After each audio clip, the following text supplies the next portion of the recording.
आसिफ भाई को फूल का गुलदस्ता दिया जा रहा है। और एक बात बिल्कुल साफ है, आपका लूम चलेगा तो मजदूर का चूल्हा जलेगा। इस स्लोगन के साथ मैं आप लोगों के साथ हूं। कोशिश करूंगा कि आइंदा हफ्ते का वक्त लेकर जाकर उन लोगों से मुलाकात की जाए और ये जो मसला अपना रजिस्ट्रेशन वाला है ये किस तरीके से हल हो सकता है उसके ऊपर भरपूर मैं नुमाइंदगी करूंगा। और जरूरत पड़ने पर टेक्सटाइल मिनिस्टर हो, अजीत दादा पवार साहब हो और ऊर्जा मंत्री से भी मुलाकात करके मसला हल करने की कोशिश करूंगा। इस बात का आप लोगों को मैं यकीन दिलाता हूं। जरूर लूम चलेगा तो चूल्हा जलेगा, एकदम साफ बात है। अब जब लूम बंद रहेगा तो चूल्हा बंद रहेगा। तो मुझको आप लोगों का लूम भी शुरू करवाने में इंटरेस्ट है और मजदूरों का चूल्हा जलाने में भी मुझे इंटरेस्ट है। और इंशाअल्लाह जरूर आप लोग इत्मीनान रखिए कि मैं आप लोगों का बुनकरों का मसला हो मैं जरूर सरकार तक पहुंचाने की मैं कोशिश करूंगा। आए हुए तमाम ही बुनकर भाइयों का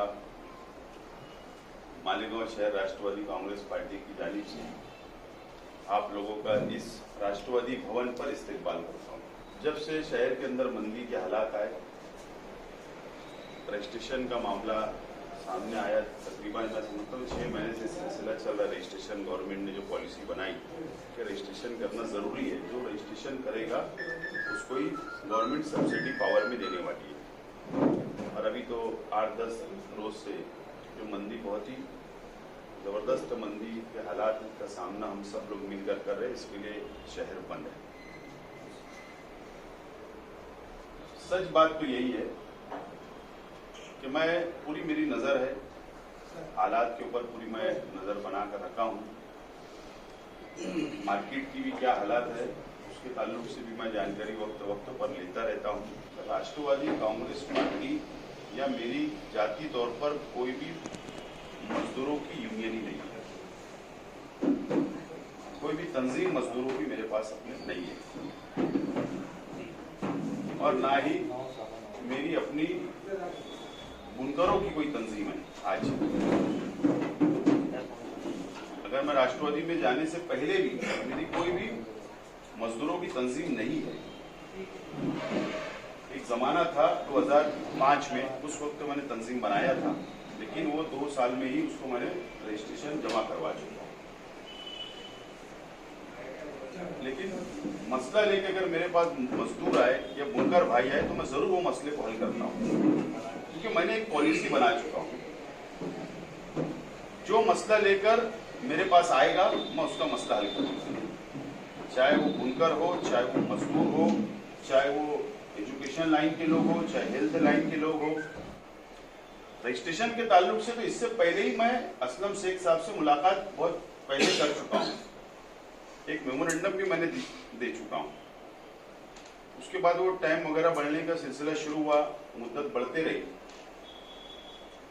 लेकिन ये जो हबीब लॉन्स की जो बात है, ये हबीब लॉन्स में जो मीटिंग हुई, वो मीटिंग में क्या हुआ मुझको कोई इल्म नहीं है और ना मैं किसी को इस ऑफिस से भेजा और ना मैंने किसी को कहा।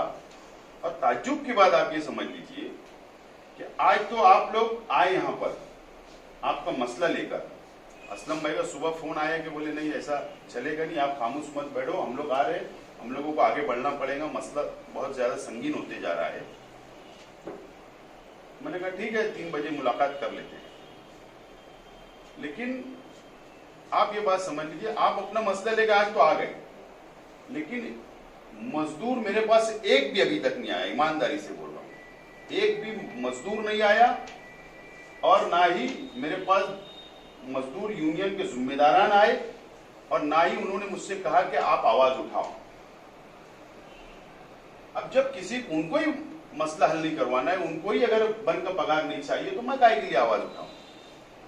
सिर्फ वो जो राउंड टेबल मीटिंग हो रही है रोजाना, तो कुछ 1-2 मजदूर उसमें रहते हैं, तो बोलते हैं साहब कुछ बोलो। तो मैंने उनसे कहा कि पहले एक बात समझ लीजिए, पिछले हफ्ते 3 दिन चला, फिर ये हफ्ते और आगे 3 दिन चलेगा और आज हालात जरूर खराब है। इसके समझ बुझ के आप लोग आपस में रास्ता निकाल लो, इसके अंदर मुझे आज कुछ नहीं बोलना है। बिल्कुल मैं साफ तौर पर बोल चुका हूं। बल इससे ज्यादा कोई सफाई देने की मुझे जरूरत नहीं है। बहरहाल आज आप लोग आए और जो बात आप लोगों ने यहाँ पर मेरे सामने रखी, शहर के हालात के शहर के अंदर जो हालात आज पावर लूम पर, चाहे वो रजिस्ट्रेशन का मामला हो, जो बात असलम भाई ने, हिदायत भाई ने और आप लोगों ने यहाँ पर मेरे सामने रखी है, और दूसरा जो पावर कंपनी के ताल्लुक से, मैं समझता हूँ कि पावर कंपनी का मसला पहले हम लोग कंपनी के जिम्मेदारान को मुलाकात उन लोगों से करके एक मीटिंग लगवा कर जो भी मसाइल है जो हम लोग यहाँ पर पहले हल करते हैं, उनको आखिरी मर्तबा बोल देते हैं और तो उसके बाद हम लोग गवर्नमेंट में जाएंगे। आप लोग यहाँ पर आए तो रजिस्ट्रेशन वाला मामला है, ये बात इतनी सच है कि मैं राष्ट्रवादी कांग्रेस पार्टी में हूँ और हुकूमत के अंदर राष्ट्रवादी कांग्रेस पार्टी शामिल है। तो सर दूसरी बात, अब ये जो सट्टा बाजारी वाला मामला है, सूद का भाव जो हिसाब से चल रहा है, नीचे ऊपर होता है, बहुत ऊपर आसमान पे चले जाता है, कपड़े का भाव जमीन पे हो जाता है, इस ताल्लुक से मैं समझता हूँ कि ये मामला जो मरकजी हुकूमत का, जहाँ तक मेरी समझ है, अब मरकजी हुकूमत तक हम लोग किस तरीके से पहुँच सकते हैं या उन लोगों से किस तरीके से बात कर सकते हैं, इस ताल्लुक से मैं मालूमात लेता हूँ और टाइम टेबल अगर तय होता है तो हम लोग आगे भी लाएमन इस ताल्लुक से बनाने की कोशिश मैं ज़रूर करूँगा। लेकिन आप लोगों को इस बात का यकीन दिलाता हूँ कि शहर का चाहे बुनकरों का मसला हो, सिर्फ ये आज मेरे लिए नई बात नहीं है। आप लोग देखेंगे कि ये 5 साल में, जिस वक्त 2014 में मैं असेंबली का मेंबर बना, उस वक्त सब्सिडी बंद थी पावर, बात समझ लीजिए, अब गौर कर लीजिए, सब्सिडी बंद थी, जाने के बाद ही शुरू हुई और उसके बाद जब भी वक्त पड़ा, मैंने असेंबली में चाहे मालेगांव की बात हो, चाहे भिवंडी की बात हो, पावर लूम सेंटर की बात हो, हर वक्त असेंबली में आवाज उठाया हूँ। हर वक्त मैं बुनकर भाइयों की तंजीमों को ले जाकर हुकूमत से लड़कर मसले को हल करवाया हूँ।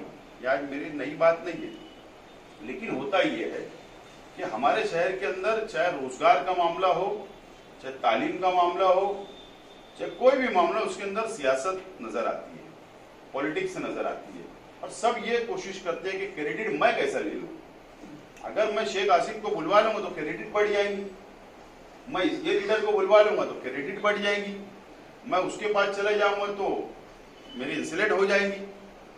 असल में ये जहन जो है ये असल में खत्म होना चाहिए शहर के अंदर। क्रेडिट बंटने का रोजगार का मसला है, उसमें क्या क्रेडिट और नहीं क्रेडिट की बात होना चाहिए। और मैं समझता हूँ कि जो लोग भी मेरे ताल्लुक से, मैंने एक जलसे के अंदर कहा यार पाकिस्तान में कुछ होता है तो वो हिंदुस्तान का नाम लेता है और मालेगांव में कुछ होता है वो शेख आसिफ का नाम लेता है। ये तो मैं हर जगह होता है, कोई भी वार्ड के अंदर ये सब बातें होती है।